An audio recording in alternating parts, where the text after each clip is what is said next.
Going on the internet here. Should be Yes. live in mere moments. I can't wait. I always feel like I'm catching a little spaceship to the internet, which really, I guess, in a sense, we are. Yeah. Yeah, it's a cyber spaceship. I was just noticing on my YouTube, somebody had put up an article about On the the internet. first time the word robot was used. And it was just after World War One, and it was a play that was performed in Czechoslovakia, and they were imagining what artificial intelligences would be. And it completely different than how robots developed, but that's where the word was first used. Wow. And now Yeah, we use it for any great number of things. any great number of things. Like everything else, right? There are Yeah, words that used to be this thing and they definitely mean a mhm, lot more than that now today. So, yeah. brilliant. Hello, everybody. Welcome to today's Eat and Greet, where hopefully in this next hour or so, we're going to give you something that is worth the time you took to join us. And I definitely think that we will because I'm getting to welcome a new friend over. Lee, welcome to the Cyber House. This is it. Stormy, this is great. This In is great. all of its cyber abundance. And we've shared some oils together already, even energetically. So it's a true connection today. I'm thrilled about the whole thing. All right, you guys, before we jump in and get talking about our topic of the afternoon, we are in the last few days of the Kickstarter. So if you haven't had a chance to check it out, what it's about, donate, participate, share, you can click in the link in the description box and find out all of the details and definitely connect with us. And the plan is to get started on the spring equinox. So just coming in March, we're weeks away from it. So very exciting times. And if there are eat and greets or beautiful guests who have been around that you haven't caught up with just yet, the playlist is lush and loaded, and you can also check them out on the podcast if you need to take astrology on the go. So today we're going to talk about synodic cycles. And it's just, I like the idea of it because astrology is quite playful to me. So I feel like a couple times a year, a couple times a century, a couple times of however when they get together, planets just hook up and they date for a little bit, create big changes in our world, and then move on. But they have a little relationship in the timing that they spend together, and their relationship and their engagement creates for us these periods in time that are very, very trackable. So, and you have an abundance of experience with the synodic cycles. How did that become the thing for you? You know, some of the best things we find in astrology we don't intend to. Excuse me. I'm going to just see if somewhere on my desk.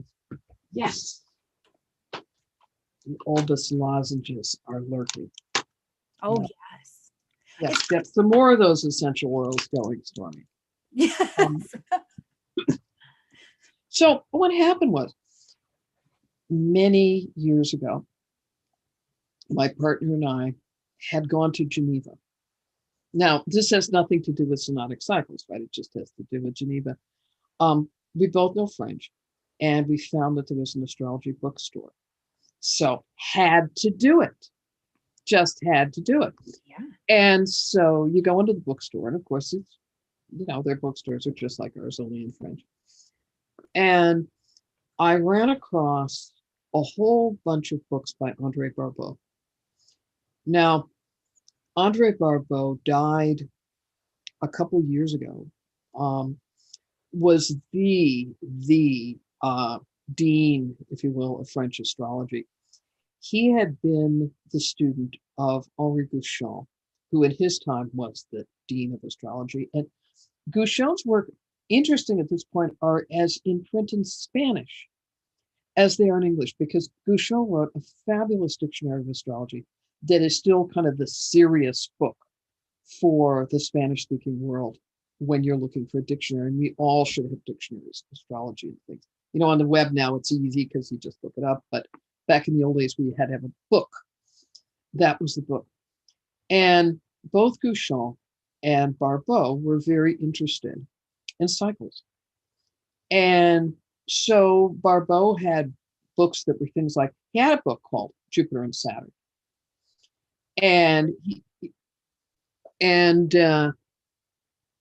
So, Stormy, did you drop yourself out, or have I gone into a strange space in cyberspace?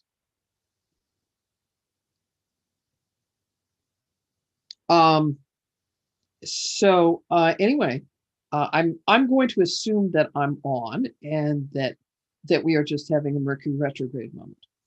So anyway, I looked at the material, and it was really quite interesting. And one of the things that they had gotten interested in was this idea that with all the various slower moving planets, that as they moved around the zodiac and they would come in contact with each other, either by conjunction or aspect, that this had some major effects on world events. And what they did was they then attempted to graph it. And so that was really the basis of the kind of material that's been done on this. So that's how I got interested in it. So it looks like Stormy really has left us. I'm looking at the participants list. And so she is probably the one connected to all of you out there ready to answer questions. So, but since I appear to still be on, I guess I will just keep talking about this and talk about a few things that we can see about this idea of cycles. So what I'm going to do, and see whether she has set it up for me to do, that will be interesting, is talk to you a little bit about how these cycles work. So I'm going to see if I can share my screen, and it looks like I can. And so here's a share, and you should be seeing over here a listing of something called Barbocyclic Index and Ganot's Index of Cyclic Equilibrium from 2000 to 2050. And what we're interested in right now is this blue line. And I would love to expand it up a little bit for you from where it is right now, but this was about the best I could do. So let me tell you about this. Guichon's idea, and then Barbeau's idea, was that when you have the planets come together, as Stormy had said in the description of this, and they come together and then they move apart. So when you have a conjunction, they come together. Now, a conjunction is a very special thing, because a conjunction is when, in the old days, they didn't consider the conjunction to be an aspect. You had conjunctions and you had aspects, because something happens when they do get together. I wouldn't put it as the energies merge, which is something a lot of people today call them, because that's not how our ancestors would have seen it. But what they talked about a lot with both conjunctions and aspects is that the planets would behold each other. They would literally see each other. It's like, even though for a long time we've seen Jupiter and Saturn as a very special pair of outer planets, it's not like Jupiter is going around in its orbits thinking about Saturn.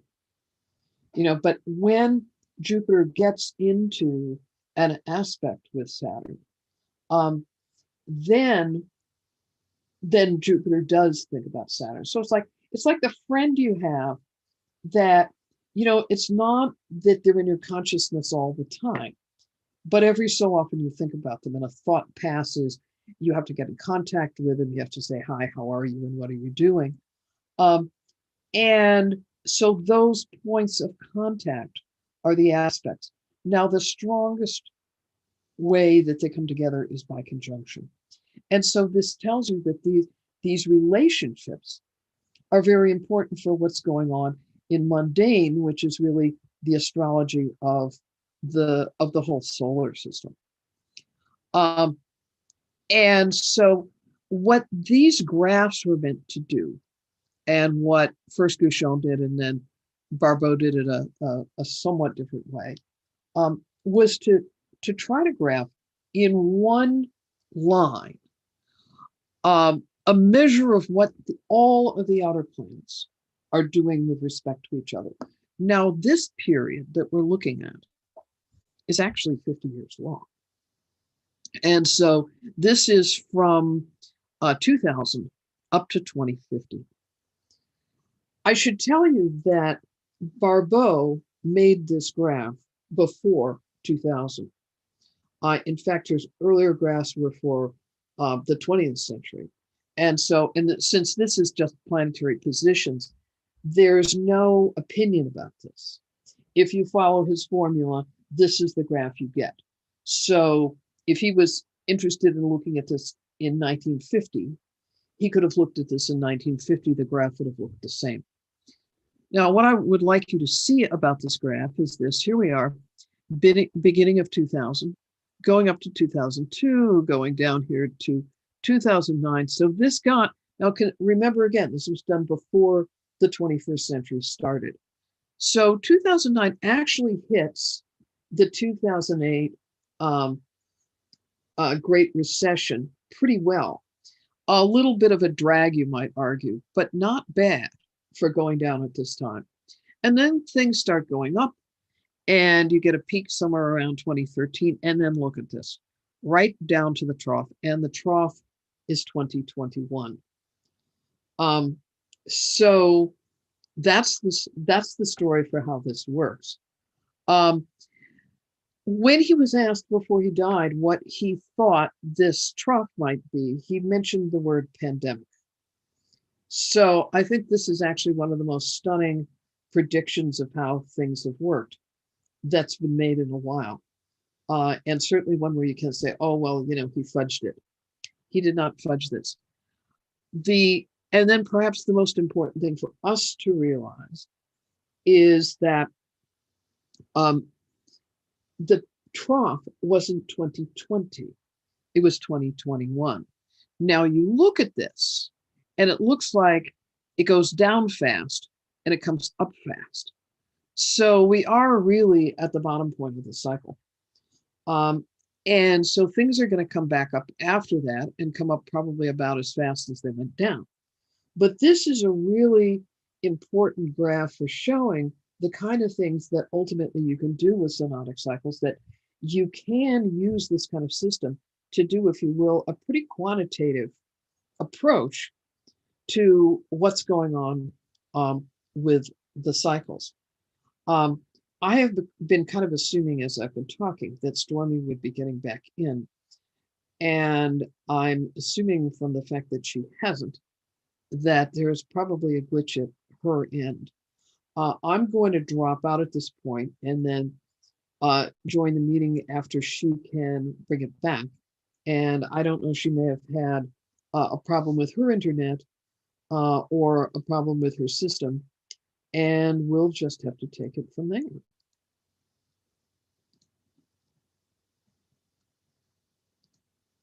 So hope to see you soon.